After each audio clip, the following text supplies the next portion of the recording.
കേരള നിയമസഭയിലേക്ക് സ്പീക്കറെ തിരഞ്ഞെടുക്കപ്പെട്ടു എന്നുള്ളത് നമുക്കെല്ലാം അറിയാം. നേരത്തെ അത് എൻ ഷംസീർ ആയിരുന്നു. അപ്പോൾ അദ്ദേഹം ഒഴിഞ്ഞു. പുതിയ തിരുവഞ്ചൂർ രാധാകൃഷ്ണൻ സ്പീക്കർ സ്ഥാനത്തേക്ക് വന്നു. ഷംസീറിനേക്കാളൊക്കെ കുറേ കൂടി സീനിയർ ആയിട്ടുള്ള ഒരാളാണ് തിരുവഞ്ചൂർ രാധാകൃഷ്ണൻ. അദ്ദേഹം കേരളത്തിൻ്റെ ആഭ്യന്തര വകുപ്പ് മന്ത്രി കൂടിയായിരുന്നു.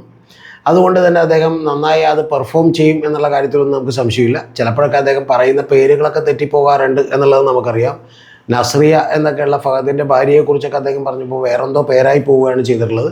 അത് അദ്ദേഹത്തിന് ചില പ്രശ്നങ്ങൾ, അസുഖങ്ങളൊക്കെ ഉള്ളത് കൊണ്ടാണ് എന്നുള്ളതാണ് നമുക്കറിയാൻ കഴിയുന്നത്. അപ്പോൾ അത്തരത്തിലുള്ള ചില കാര്യങ്ങൾ നിയമസഭയിൽ ഉണ്ടാകും എന്നുള്ളത് ഒഴിച്ചു വെച്ചാൽ അത് ഗംഭീരമായി തന്നെ നിയമസഭയെ നയിക്കാൻ കഴിയും എന്നുള്ളതാണ് ഞാൻ വിചാരിക്കുന്നത്.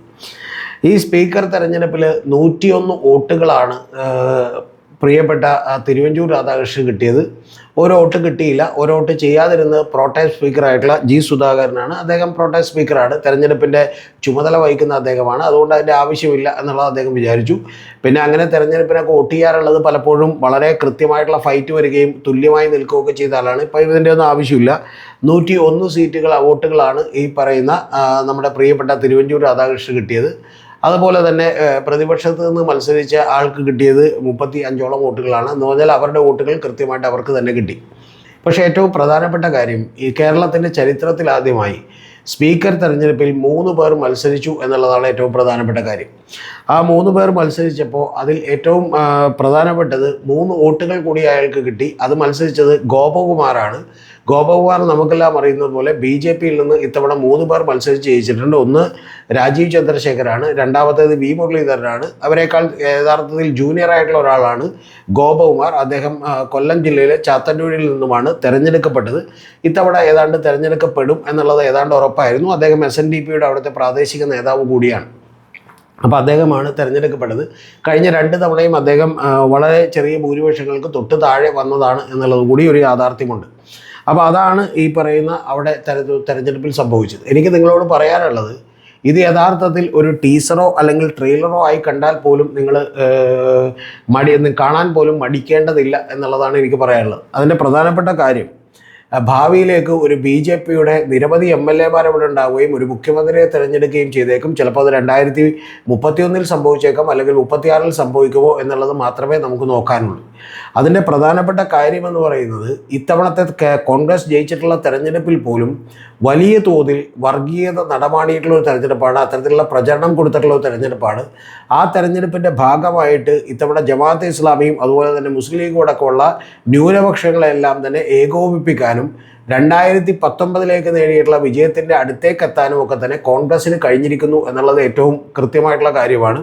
അങ്ങനെ കോൺഗ്രസ്സിന് കഴിഞ്ഞിട്ടുള്ളത് കൊണ്ട് തന്നെ മറ്റൊരു വലിയ കാര്യം കൂടി അടുത്ത 5 കൊല്ലങ്ങൾ കൊണ്ട് സംഭവിക്കാൻ സാധ്യതയുണ്ട്. അത് മുസ്ലിം ലീഗ് അടക്കമുള്ള രാഷ്ട്രീയ പാർട്ടികൾ സ്വാഭാവികമായിട്ടും അവർക്ക് വലിയ സ്വാധീനമുള്ള ഒരു ഭരണകൂടമാണിതെന്നും ആ ഭരണകൂടത്തിൽ നിന്ന് ഞങ്ങൾക്കൊന്നും നീതി കിട്ടില്ലെന്നില്ല എന്ന് പറയുന്ന പ്രചരണത്തിനൊക്കെ ഇപ്പം തന്നെ തുടക്കമിടാൻ സാധ്യതയുണ്ട്. കൂടാതെ വെള്ളാപ്പള്ളി നടേശനും അതുപോലെ തന്നെ സുകുമാരൻ നായരും ഒക്കെ തന്നെ ഇത്തരത്തിലുള്ള വലിയ ആരോപണങ്ങൾ ഉന്നയിക്കാൻ സാധ്യതയുണ്ട് എന്നുള്ളത് മാത്രമല്ല, വലിയ തോതിലുള്ള പ്രക്ഷോഭങ്ങൾ, അത് ജനത്തെ ആകെ ബാധിക്കുന്ന പ്രക്ഷോഭങ്ങളും കൂടാതെ ഇത്തരത്തിൽ മുഖ്യമന്ത്രി സ്ഥാനത്തേക്കും മന്ത്രിസ്ഥാനത്തേക്കും ഒക്കെ തന്നെ ഈഴവരാതി പിന്നോക്ക മതവിഭാഗങ്ങളൊക്കെ തന്നെ ജാതി വിഭാഗങ്ങളൊക്കെ തന്നെ തഴയപ്പെട്ടിരിക്കുന്നു എന്നുള്ള വലിയ പ്രക്ഷോഭങ്ങളും അതിനനുസരിച്ചുള്ള പരാമർശങ്ങളും മുസ്ലിം ലീഗിൻ്റെ മാത്രം മുഖ്യമന്ത്രിയാണ് VD സതീശൻ എന്നുള്ള നിലക്കുള്ള പരാമർശങ്ങളും ഒക്കെ നടക്കാനുള്ള എല്ലാവിധ സാധ്യതകളും കൂടി നിങ്ങൾ മുന്നിലുണ്ട് എന്നുള്ളത് മറന്നു പോകരുത്. അതുകൊണ്ട് തന്നെ ഇത്തവണത്തെ സ്പീക്കർ തെരഞ്ഞെടുപ്പിൽ വളരെ വളരെ പ്രധാനപ്പെട്ടൊരു കാര്യമാണ്, ചരിത്രത്തിലൊരു നാഴികക്കല്ലാണ്. ഇതിനു മുൻപ് നമുക്കറിയാം, അവിടെ രാജഗോപാൽ എന്ന് പറയുന്ന ഒരൊറ്റ ഒരു MLA മാത്രമാണ് നേമത്ത് നിന്ന് തിരഞ്ഞെടുക്കപ്പെട്ടത്. ആ രാജഗോപാലും യഥാർത്ഥത്തിൽ തിരഞ്ഞെടുക്കപ്പെട്ടപ്പോൾ അതൊരു കാരണവശാലും തന്നെ ഒരു BJP-യുടെ ഒരാളായി പോലും ആരും കണ്ടിരുന്നില്ല. നിരവധി തവണ തോറ്റതുകൊണ്ടും അദ്ദേഹത്തിൻ്റെ പ്രായം കൂടിയതുകൊണ്ടും ഒരു സഹതാപ തരംഗം കൊണ്ടും ജയിച്ചതാണ് എന്ന് മാത്രമല്ല, ആ ജയിച്ച് MLA ആയി കഴിഞ്ഞതിന് ശേഷം പോലും അതുകൊണ്ടൊരു രാഷ്ട്രീയ നേട്ടം ഉണ്ടാക്കാനൊന്നും BJP-ക്ക് കഴിഞ്ഞിരുന്നില്ല എന്നുള്ളത് വാസ്തവമാണ്. നമുക്കറിയാം, അതിന് തൊട്ടു മുമ്പ് 2024 ലോക്സഭാ തെരഞ്ഞെടുപ്പിൽ സുരേഷ് ഗോപി ജയിച്ചെങ്കിലും നേരത്തെ പറഞ്ഞ പോലെ BJPക്ക് ഒരു രാഷ്ട്രീയ നേട്ടം ഉണ്ടാക്കാൻ കഴിഞ്ഞിരുന്നില്ല എന്നുള്ള ഒരു യാഥാർത്ഥ്യമാണ്. അപ്പോൾ ആ രാഷ്ട്രീയ നേട്ടം ഉണ്ടാക്കാൻ ഒരു MP ആയി ജയിച്ചതുകൊണ്ടും കഴിഞ്ഞില്ല. അത് MP ജയിച്ചത് BJPയുടെ ആണെന്നും ആരും വിചാരിച്ചിരുന്നില്ല. ഇതിന് തൊട്ടു മുമ്പ് 2004 നമുക്കറിയാം PC തോമസ് മൂവാറ്റുപുഴയിൽ നിന്ന് ജയിച്ചിരുന്നു. അതും NDAയുടെ പ്രതിനിധിയായിട്ടായിരുന്നു. പക്ഷേ ഇത്തരത്തിൽ രാഷ്ട്രീയ നേട്ടം ഉണ്ടാക്കാൻ അവർ കഴിഞ്ഞില്ല. പക്ഷേ ഇപ്പം അതല്ല സ്ഥിതി. ഇപ്പോൾ യഥാർത്ഥത്തിൽ BJP ഒരു 50% വിജയിച്ചു നിൽക്കുകയാണ്. കാരണം കേരള രാഷ്ട്രീയത്തിൻ്റെ അജണ്ടകൾ തീരുമാനിക്കുന്നതിൽ ജാതിയും മതവും വിശ്വാസവും ഒക്കെ തന്നെ 2018 ശേഷം ശബരിമലയിൽ സ്ത്രീ പ്രവേശന വിധിയുമായി ഉണ്ടായിട്ടുള്ള സംഭവങ്ങൾക്ക് ശേഷമൊക്കെ തന്നെ വലിയ അപ്രമാദിത്വം ഇത്തരത്തിലുള്ള വിഷയങ്ങളിൽ കേരളത്തിലുണ്ടാവുകയും ഇതിനെ സംബന്ധിച്ച് വളരെ എന്തെങ്കിലും അഭിപ്രായം പറയാൻ തന്നെ ആളുകളൊക്കെ തന്നെ വളരെ ശ്രദ്ധിക്കുകയും വളരെ ഈ പറഞ്ഞ പോലെ ആശങ്കാകുലരാകുകയൊക്കെ ചെയ്യുന്ന ഒരു അവസ്ഥയിലേക്ക് കേരളം എത്തിച്ചേർന്നിരിക്കുന്നു എന്ന് പറഞ്ഞാൽ ഒരു 50% ഏതാണ്ട് BJP ഒരു കേരളീയ സമൂഹത്തെ ഇത്തരത്തിൽ പരുവപ്പെടുത്തിയെടുക്കുന്നതിൽ കഴിഞ്ഞ അവരുടെ സോഷ്യൽ മീഡിയ ഇടപെടലുകളിലൂടെയൊക്കെ വലിയ തോതിൽ വിജയം കൈവരിച്ചിരിക്കുന്നു. ഇനി അതിൻ്റെ അടുത്ത ഘട്ടമാണ് ഈ തെരഞ്ഞെടുപ്പ്. ഈ നിയമസഭക്കകത്ത് 3 MLA-മാരുമായി തുടങ്ങുന്നത്.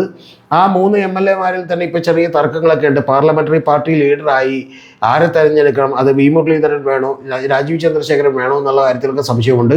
പക്ഷെ ആര് തന്നെയാണെങ്കിലും ഇനിയിപ്പോൾ വി മുരളീധരൻ ആണെങ്കിൽ കുറച്ചുകൂടി ഗംഭീരമായി ഇത്തരം ഒരു പ്രൊജക്റ്റ് കേരളത്തിലേക്ക് നടപ്പാക്കുന്നതിന് വഴിയൊരുക്കും എന്നുള്ളതാണ്. അതുകൊണ്ടാണ് ഞാൻ പറഞ്ഞത് ഇത് ആരും ശ്രദ്ധിക്കപ്പെടാത്ത ഒരു തെരഞ്ഞെടുപ്പായി തീരുമെങ്കിൽ പോലും ഇത് ചരിത്രത്തിലെ ഏറ്റവും വലിയ നാഴികക്കല്ലാണ്. കാരണം BJPയെ സംബന്ധിച്ചിടത്തോളം 3 പേരിൽ നിന്ന് ഒരാൾ കൂടി ഈ ഗോപകുമാർ കൂടി സ്പീക്കറാകാൻ വേണ്ടി മത്സരം നടത്തിയിരിക്കുന്നു എന്ന് പറഞ്ഞാൽ ചരിത്രം രേഖപ്പെടുത്തേണ്ട കാര്യമാണ്. കാരണം BJP രാഷ്ട്രീയത്തിലേക്ക് കേരളവും വീണിരിക്കുന്നു. ഇനി അതിവേഗമുള്ള വളർച്ചയാണ്. ആ വളർച്ച ത്വരിതപ്പെടുത്താനുള്ള എല്ലാ സാഹചര്യങ്ങളും ഒരുക്കാൻ കഴിയുന്ന ഒരു ഗവൺമെൻറ് കൂടിയാണ് അധികാരത്തിലിരിക്കുന്നത് എന്നുള്ളത് മറന്നു പോകരുത്. ഇതിൽ വലിയ നഷ്ടമുണ്ടാകാൻ സാധ്യതയുള്ളത് CPM-നും LDF-നും കൂടിയാണ്. കാരണം അവരുടെ കയ്യിലുള്ള ഹിന്ദു വോട്ടുകൾ കൂടി മറ്റൊരു ചേരിയിലേക്ക് മാറിപ്പോകാനുള്ള സാധ്യതകൾ വളരെ കൂടുതലാണ്. ഇനിയും ശ്രദ്ധിച്ചില്ലെങ്കിൽ എന്നാണ് എനിക്ക് CPM നേതൃത്വത്തോടും അതുപോലെ LDF-നോടുമൊക്കെ വിശിഷ്യ പറയാനുള്ളത്. CPM മാത്രമായി തകരും എന്ന് ഞാൻ വിചാരിക്കുന്നില്ല. LDF അപ്പാടെ തന്നെ തകരാനാണ് സാധ്യത. അതിൽ ജോസ് കെ മാണിയുടെ ആളുകളൊക്കെ തന്നെ പിടിച്ചു നിൽക്കാനാണ് സാധ്യത. അതുകൊണ്ട് തന്നെ ഇത് ശ്രദ്ധിക്കേണ്ട, അങ്ങേയറ്റം ഗൗരവത്തിലെടുക്കേണ്ട, CPM അടക്കമുള്ള പാർട്ടികൾ ഗൗരവത്തിലെടുക്കേണ്ട ഒരു ചരിത്ര മുഹൂർത്തമാണ് നിയമസഭയിൽ കഴിഞ്ഞ തവണ കടന്നുപോയത്. ടോപ്പിക്ക് കഴിഞ്ഞു. മറ്റൊരു പ്രധാനപ്പെട്ട വിഷയം കൂടി എൻ്റെ പ്രിയപ്പെട്ട പ്രേക്ഷകരോട് പറയുകയാണ്. നമ്മൾ മറ്റൊരു ചാനൽ കൂടി തുടങ്ങിയിട്ടുണ്ട്. ആ ചാനലിൻ്റെ പേര് BCC വിത്ത് രതീഷ് ചക്രപാണി എന്നാണ്. അതിൻ്റെ ഫുൾ നെയിം എന്ന് പറയുന്നത് ബിയോണ്ട് കോമൺ കോൺഷ്യസ്നസ് എന്നാണ്. എന്ന് പറഞ്ഞാൽ പൊതുബോധങ്ങൾക്ക് അപ്പുറം എന്നാണ്. നമ്മുടെ ഇവിടുത്തെ സോഷ്യൽ മീഡിയയും അതുപോലെ തന്നെ സാറ്റലൈറ്റ് ചാനലുകളും പത്രങ്ങളും ഒക്കെ കൂടി നിങ്ങളിൽ ഉണ്ടാക്കിക്കൊണ്ടിരിക്കുന്ന ഒരു പൊതുബോധ നിർമ്മിതികളുണ്ട്. അത് പലപ്പോഴും തെറ്റായിട്ടുള്ള നിർമ്മിതികളാണ്. അതിനെതിരെയുള്ള ഒരു ഫൈറ്റ് കൂടിയാണ് ആ ചാനൽ. എത്രത്തോളം വിജയിക്കാൻ കഴിയുമെന്ന് നമുക്കറിയില്ല. പക്ഷേ നമ്മുടെ ഒരു പരിശ്രമമാണ് എന്നുള്ളത് എൻ്റെ പ്രിയപ്പെട്ട പ്രേക്ഷകരോട് പറഞ്ഞുകൊള്ളട്ടെ. അതിലിപ്പോൾ തന്നെ ഒരു വലിയ പോഡ്കാസ്റ്റ് 1 മണിക്കൂർ 42 മിനിറ്റുള്ള ഒരു പോഡ്കാസ്റ്റ് ഇട്ടിട്ടുണ്ട്. അത്തരത്തിൽ ലെങ്തി ആയിട്ടുള്ള വീഡിയോകൾ മാത്രമേ നമുക്കതിനകത്ത് ഉണ്ടാവുള്ളൂ. അത് ചിലപ്പോൾ ഇൻ്റർവ്യൂകളാകാം, പോഡ്കാസ്റ്റുകളാകാം. ഒരു മാസത്തിൽ 2 or 3 ഒക്കെ ചെയ്യണമെന്നാണ് നമ്മൾ ആഗ്രഹിക്കുന്നത്. പക്ഷെ അത് വലിയ പണച്ചെലവുള്ളൊരു കാര്യം കൂടിയാണ്. കൂടുതൽ അധ്വാനം വേണ്ട ഒരു കാര്യം കൂടിയാണ്. അപ്പോൾ അതുകൊണ്ട് തന്നെ നമുക്ക് എത്രത്തോളം ചെയ്യാൻ കഴിയുമെന്നറിയില്ല. ആ ചെയ്യണമെങ്കിൽ നിങ്ങളുടെയൊക്കെ വലിയ സപ്പോർട്ട് കൂടി നമുക്ക് ആവശ്യമുണ്ട്. ആ സപ്പോർട്ട് എന്ന് പറയുന്നത് നമുക്ക് ഇതേ ചാനലിൽ മെമ്പർഷിപ്പ് എടുത്തുകൊണ്ട് നമ്മളെ സപ്പോർട്ട് ചെയ്യാം. അത് ലെവൽ 1 മുതൽ ലെവൽ 6 വരെയുള്ള വിവിധ തരത്തിലുള്ള മെമ്പർഷിപ്പുകളുണ്ട്. ആ മെമ്പർഷിപ്പ് എടുത്തുകൊണ്ടിട്ട് നിങ്ങൾക്ക് ഏതാനും ചില വീഡിയോകൾ നേരത്തെ കാണാം എന്നുള്ളത് മാത്രമേ ഉള്ളൂ. അതിനും അപ്പുറത്തേക്കുള്ള വലിയ ബെനിഫിറ്റൊന്നും ഉണ്ടാവില്ല. പക്ഷേ നമ്മളെ സപ്പോർട്ട് ചെയ്യണം എന്ന് തോന്നുന്ന ആളുകൾക്ക് സപ്പോർട്ട് ചെയ്യാവുന്നതാണ്. കൂടാതെ അതിനേക്കാൾ നമ്മളെ നേരിട്ട് തന്നെ സഹായിക്കണമെന്ന് തോന്നുന്ന ആളുകൾക്ക് തീർച്ചയായിട്ടും നമ്മുടെ ഗൂഗിൾ പേ നമ്പറും അക്കൗണ്ട് നമ്പറും കൂടി താഴെ കൊടുത്തിട്ടുണ്ട്. താല്പര്യമുള്ളവർക്ക് അതിലേക്ക് കൂടി എന്ത് ചെയ്യാം, നിങ്ങൾക്ക് ഫിനാൻഷ്യൽ സപ്പോർട്ടുകൾ അയക്കാവുന്നതാണ്. ഇതിനേക്കാളൊക്കെ വലിയ സപ്പോർട്ട് എന്ന് പറയുന്നത് നമ്മുടെ വീഡിയോകൾ കാണുകയും മറ്റുള്ളവരെ കാണാൻ പ്രേരിപ്പിക്കുകയും ചെയ്യുക എന്നുള്ളതാണ്. അതുകൊണ്ട് തന്നെ ആ തരത്തിലുള്ളൊരു കാര്യം നിങ്ങൾ മുഴുവനായും തന്നെ കാണുകയും നിങ്ങളുടെ അഭിപ്രായങ്ങളൊക്കെ തന്നെ രേഖപ്പെടുത്തുകയും വേണം. ആ ചാനലിൻ്റെ പേര് നിങ്ങൾ മറക്കണ്ട, BCC വിത്ത് രതീഷ് ചക്രപാണി എന്നാണ്.